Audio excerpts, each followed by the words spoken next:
Woo, did I forget about a topic, man? Speaking of buying in, Los Angeles Clippers, James Harden.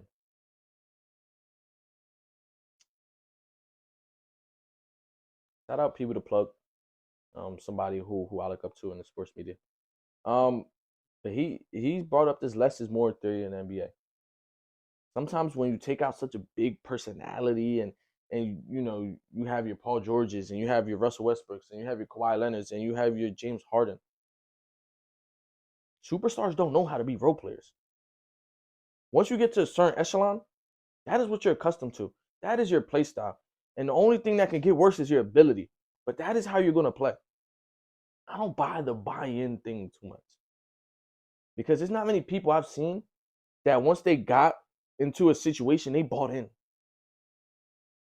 Nah, they're going to still try to get theirs. Even though it's not the 20-something shots they're used to, they're still going to get the same looks. James Harden's still going to ISO. He's still going to try to pick and roll and alley-oop it, but if I could box your center now, all right? It's not going to work.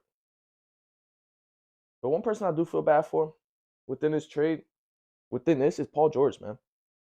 Paul George, first week I talked about him, was playing absolutely out of his mind. He was what the Los Angeles Clippers needed. He filled the voids himself. But now that you add James Harden and he has to have more off the ball looks, he looks completely out of rhythm. The catch and shoot. Why are we resorting Paul George and Kawhi Leonard to catch and shoot? Is that what you wanted to bring to Los Angeles? Is that what you wanted for your team? Those two players are meant to split isolations, are meant to set pick and pops for each other, are meant to find the weaker matchup and hunt it. But now when you have a James Harden and the weaker matchup is the point guard, they can't hunt it. Because James Harden is going to try to stick onto his defender because he's going to want the ball, because he's going to want to ice on him, because he's going to want to take advantage. Man, I mean, like, this team, it looks like it has no cohesion. They're playing right now, so I don't really know what they're doing because I'm talking to y'all. But boy, I mean, it's just a whole lot of. As soon as the Kawhi catches it, come down, dribble, and try to get to your spot. James Harden, wide open shot, dribble to the side, try to get to his spot. These players aren't accustomed to catching and shooting the ball. These players aren't accustomed to playing off of somebody, of their usage rate dropping as much as it is. All three of these players. The one person I can say buys in is Russell Westbrook. He's going to set a down screen. He's going to cut to the basket. He's going to try to get in the passing lanes to get easy buckets. He's going to, if he doesn't have the ball, you best believe he's getting an offensive rebound. You best believe he's trying to box out. You best believe he's the one that's trying to get the disadvantage on the PG, on the Kawhi. He's bought in. And I feel bad for him. Because now he has to resort to being that kind of player for the entirety of the game. He was playing absolutely amazing. This team had a flow, like smooth flow. This is the year that they're going to compete. They have what they need. Maybe a hole here, a hole there, but no. They said, let's mix up the whole thing. Let's change the whole situation. Paul George, you've been playing at an MVP level. Kawhi, you've been playing absolutely amazing. You've been on the floor. You've been available, and that's all we needed out of you. Russell Westbrook, you're everywhere. Your energy at 34, 35 hasn't gone anywhere. Let's bring in James Harden. Let's dump all the role players. Well, two of them weren't playing. Let's dump two of our rotational guys, which I mean, at a talent standpoint, you want. At a talent standpoint, those four guys, James Harden, of course. But man, when does a team say we have enough talent? Now let's go get it. We have enough talent. We just need to sharpen. We just need to round out the edges. This isn't rounding out the edges. This is trying to create a whole new shape. Less is more. Shout out people to plug again. Less is more. Joel Embiid, and Tyrese Maxey. Less is more. Come on, man. The NBA is such a talented league. You don't need to continue to accumulate talent and think that's going to make your team better. It doesn't work like that. Only so many guys can get a bulk of the shots.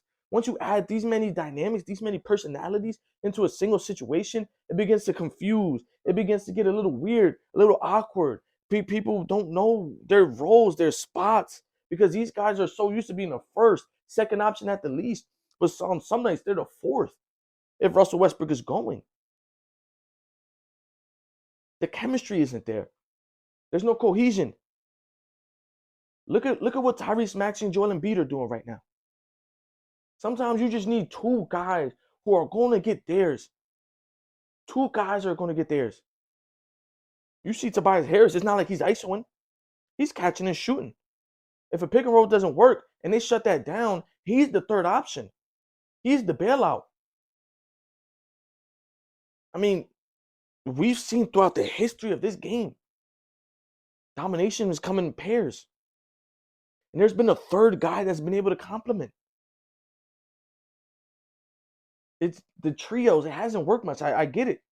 Golden State, everybody wants to try to imitate that. Nah. That's not something that could be imitated. That could be duplicated. Brooklyn's big trio didn't work. Lakers tried it with Russell Westbrook. Didn't work. Suns are trying it right now. Let's see how it goes. The Sixers tried it. Didn't work. I wish I could think of more situations in my head because I even forgot about the Los Angeles Clippers topic about trying to form these big threes.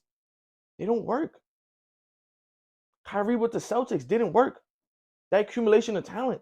That I'm remembering that I seen in the video that Pee Wee mentioned. That accumulation of talent right there didn't work. Shaq and Kobe, Scottie and MJ, and Embiid and Maxey. We see these pairs, they work. They work. When Portland was good, it was CJ and Lillard.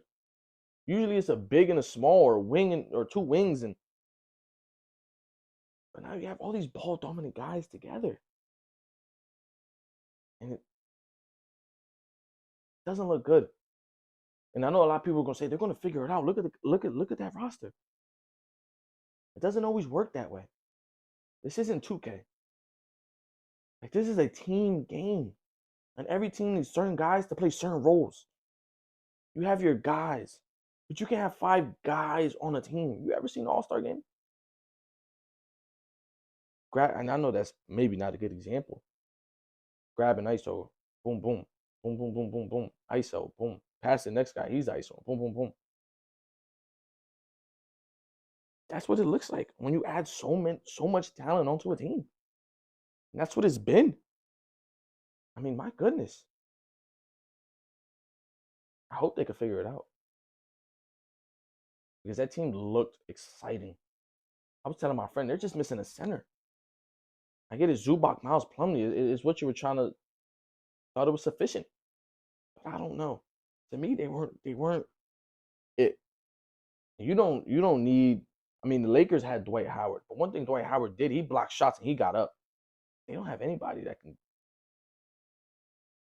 do much of either. I mean, Miles Plumlee in spurts sometimes is really good. The Zubac is there to grab boards. You know, he's there to set a hard screen. I felt as though they were like a Clint Capella maybe away. You know, but when they got James Harden, they shook up their team. And they thought that was best for them. Who knows? We'll see.